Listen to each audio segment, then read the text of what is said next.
Man, as a longtime fan of yours, I've seen the talent there all the time. The drive has always been there as well, and the work ethic, and that's always something I've always respected about you. But I would love to hear from your perspective, meeting Kent Wells and having him on your team now, on your side. What kind of evolution has he introduced into your just a lot of different things? Your sound, your writing, your confidence, anything else that he's brought to the team, just internally for you? Yeah, I mean, he's done all of the above. I think it's been, I mean, I have worked with some really amazing producers and recorded at a couple different studios that were amazing. But getting in there with Kent and the experience that he has, not only with Dolly, but he's worked with, Reba McEntire and Hmm. just anyone and everyone out there. His experience has really like helped kind of shape me into the artist that I am right now. Like I'll go into the studio and I'll hear it one way and he's like, "No, I think you can do better than that." Or I think you can sing higher than that. Like I really think you can hit this note, and he'll push me and he pushes me to my absolute limit. There's a couple of notes in a couple of songs on the album that I like can't believe that I even hit. And he made it happen. Like there's no auto tune. There's no nothing crazy that he did. He just gave me the confidence and the boost to do that. Or when I try and he's like, no, that wasn't quite it. Do it again. Like in other words, that was terrible.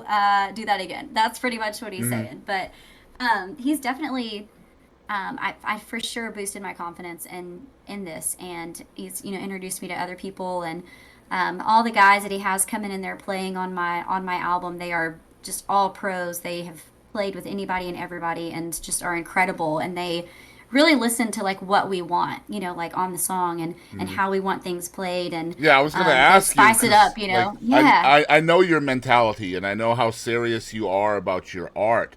So when you bring Mhm. somebody in with such a reputation, such a career in production of music, do you still feel like your voice is heard? Are you able to articulate to him? Because I know how I serious am, you are. You know what I mean. So it can be yeah. hard when you get No, somebody like that in your corner.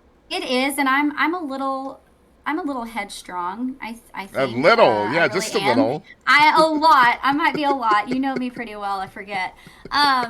But I have kind of I think I've grown and matured as an artist. Like I don't Absolutely. go in there with like this is how it needs to be. I want it like this. Like I'm able to just sit back and like listen and take it in. Or if there's something I absolutely am like, I'm not really sure about that. Like, I'll say something, but for the most part, like I think Kent's just really gotten to know me as well. Like he knows the kind of person that I am, the kind of artist that I want to be. Hmm. And he doesn't really need much direction. He doesn't need directing. He knows what he's doing. He's, Right. produced Dolly Parton for 30 years now. So I feel like Sometimes you it's just have to very, understand that and trust the yeah, process, right? I do. And I do. I honestly don't even think I have said much of anything except maybe a couple of different things with like steel or fiddle that I really wanted to hear more of or Right. something like nothing crazy. Like he takes it, he hears the song and he goes with it. And it's And magic. don't It's get me wrong, absolute I don't magic. I don't mean that in an offensive way whatsoever. It's just Yeah. it's part No, of I your know. makeup for sure, and Yeah. I feel like it's part of what makes you so successful in what you do. Again, first interview, you guys check it out. Mother of six. I mean, you've got a lot on your plate, so Hmm. things need to happen quickly for you. Yes. And that's Yes, for sure. I And think they that and they really are. They truly are. So awesome. I've grown from the person that you interviewed, you know, 6 or 7 years ago. I'm definitely not the same person that I was. I mean, I wasn't a bad person, and I'm not saying No, I was bad. yeah. I've just grown and I've really matured and kind of really came into kind of the artist that I want to be and the person that I want to be, And it's a huge um, treat to see and that it's growth yeah, from the yeah, outside for sure. And I'm so yeah. proud of you and happy for you. And